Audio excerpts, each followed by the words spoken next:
নমস্কার বন্ধুরা, বাংলার খবরে আপনাদের স্বাগতম। বন্ধুরা, আজকে যেই প্রতিবেদনটি রাখতে চলেছি সেটি হলো দক্ষিণবঙ্গে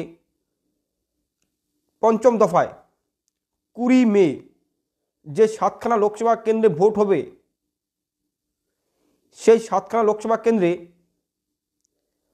পঞ্চম দফায় 20 মে টিএমসি, বিজেপি ও বাম সমর্থনকারী কংগ্রেস বা কংগ্রেস সমর্থনকারী বাম বা জোট দল কে কতগুলি সিট পেতে পারে এবং কোথায় হাড্ডাহাড্ডি লড়াই করার সম্ভাবনা আছে বা হওয়ার সম্ভাবনা আছে, এই নিয়েই মূলত আমার প্রতিবেদন।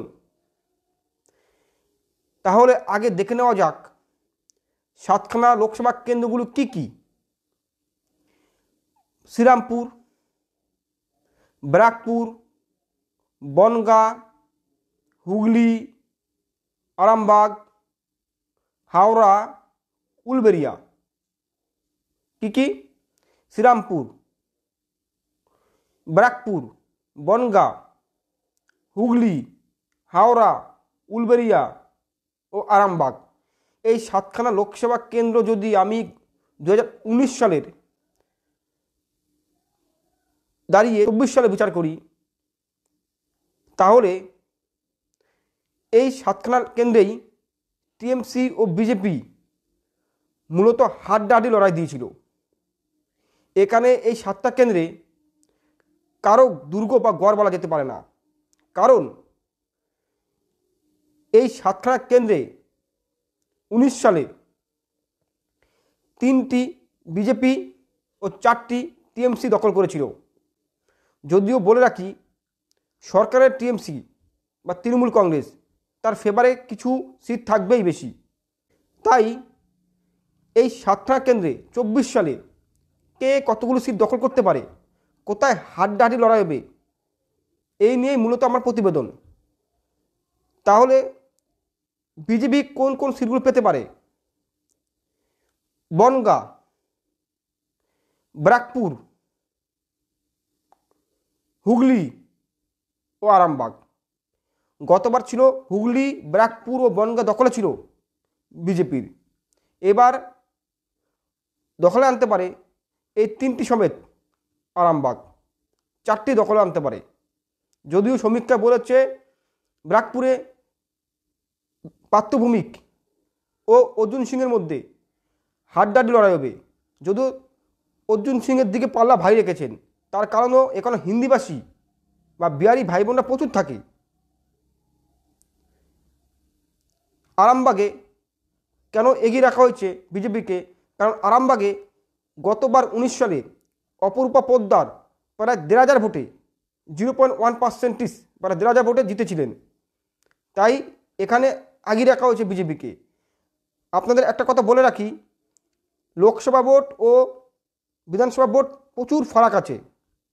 লোকসভা ভোট হয় কেন্দ্রে কে স্ট্রং সরকার তৈরি করতে পারবে, শক্তিশালী সরকার তৈরি করতে পারবে, আর বিধানসভা ভোট হয় রাজ্যে কে ভালো সরকার দিতে পারবে বা স্ট্রং সরকার দিতে পারবে। সেই দিক থেকে বিচার করে ভোটগুলো হয়।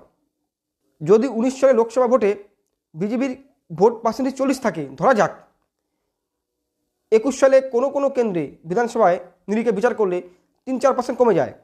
যদি ভোটের অ্যাভারেজে কিন্তু ভোট বাড়িয়েছিল বিজেপি। আবার 24 সালে লোকসভা ভোট, সিট পাক না পাক রাজ্যে, কথার কথা বললাম, ভোট ব্যাংক কিন্তু 21 সালের তুলনায় বিজেপি বাড়বেই, কারণ এটা লোকসভা ভোট। টিএমসি যেই সিটটা পেতে পারে, দক্ষিণবঙ্গের যে 4র্থ দফা থেকে ভোট শুরু হয়ে গেছে, পঞ্চম দফায় যে 7খানা কেন্দ্রে ভোট হবে 20 মে, এই পঞ্চম দফায় যে 7খানা কেন্দ্রে ভোট হবে তার মধ্যে টিএমসি বা তৃণমূল পেতে পারে উলবেড়িয়া কেন্দ্রটি। চোখ বুঝে উলবেড়িয়া কেন্দ্রটি টিএমসি পেতে পারে। আর 4টি পেতে পারে কি কি বললাম? আরামবাগ, হুগলি, বনগাঁ, ব্যারাকপুর বিজেপি। আর যে 2খানা কেন্দ্রে হাড্ডাহাড্ডি লড়াই হবে, সেই 2খানা কেন্দ্র কি কি? সেই 2খানা কেন্দ্র হাওড়া ও শ্রীরামপুর। শ্রীরামপুরে সিপিএম প্রার্থী দীপশিতা ধর একটা কঠিন লড়াই দেবে বা একটা ভালো লড়াই দেবে। এই কল্যাণ বন্দ্যোপাধ্যায় টিএমসি প্রার্থী ও বিজেপি প্রার্থী কবির শঙ্কর বোসের বিরুদ্ধে প্রাক্তন জামাই কল্যাণ বন্দ্যোপাধ্যায়, এই দুজনের মধ্যে তৃতীয় প্রার্থী হিসাবে দীপশিতা ধর কঠিন ও ভালো লড়াই দেবে। তাই শ্রীরামপুর কেন্দ্রে একটা হাড্ডাহাড্ডি লড়াই করার সম্ভাবনা, লড়াই হওয়ার সম্ভাবনা আছে। কে জিতবে কে হারবে বলা কঠিন। তাও একটা পরিসংখ্যান দিয়ে বলে রাখি, 2019 সালে লোকসভা ভোটে এই কেন্দ্রে কল্যাণ বন্দ্যোপাধ্যায় প্রায় বিজেপি প্রার্থীকে 98,000 ভোটে পরাজিত করেছিলেন। এবং লোকসভা নিরিখে বিধানসভা বিচার করলে সাতখানার ভিতরে একটিমাত্র বিজেপি আগিয়েছিল শ্রীরামপুর সদর, আর বাদবাকি 6খানে আগিয়েছিল টিএমসি। তাহলে কত? 98,000 ভোটে। আবার একইভাবে তার 2 বছর পরে যখন বিধানসভা ভোট হয়, সেই বিধানসভা ভোটে প্রায় 2,20,000 ভোট, প্রায় 14.5% ভোট, প্রায় 1,20,000 মতো ভোট বাড়িয়েছে টিএমসি। তাই বললাম লোকসভা বিধানসভা প্রত্যেকটা ভোটে পার্থক্য আছে বা তফাৎ আছে। সেই জায়গায় দাঁড়িয়ে এখানে 3 প্রার্থী কবির শঙ্কর বোস বিজেপি, টিএমসির কল্যাণ বন্দ্যোপাধ্যায় ও সিপিএম দীপশিতা ধর একটা কঠিন লড়াই দেবে, একটা হাড্ডাহাড্ডি লড়াই দেবে। কে পাবে সিটটা বলা কঠিন। এছাড়াও এখানে আইএসএফ প্রার্থী দিয়েছে।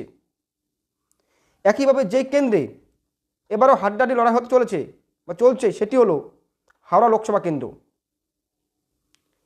হাওড়া লোকসভা কেন্দ্রে প্রার্থী প্রসূন বন্দ্যোপাধ্যায় গতবার তার নিকটতম প্রতিদ্বন্দ্বী বিজেপির রথীন চক্রবর্তীকে প্রায় 1,04,000 ভোটে 1,04,000 ভোটে পরাজিত করেছিল। কত ভোটে পার্সেন্টেজ?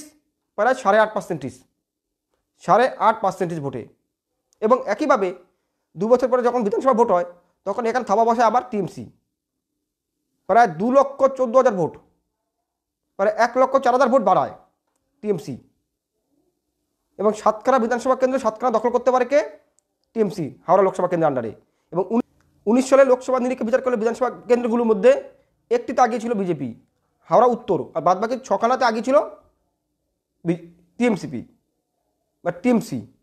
এবং 21 সালে দাঁড়িয়ে প্রায় 1,04,000 ভোট এবং 7খানা বিধানসভায় 7খানা দখল করেছে টিএমসি। এই জন্যই বললাম 4খানা সিট দখল করতে পারে বিজেপি। সিটগুলো কি কি? আরামবাগ, হুগলি, বনগাঁ, ব্যারাকপুর। আর একটি দখল করতে পারে কে?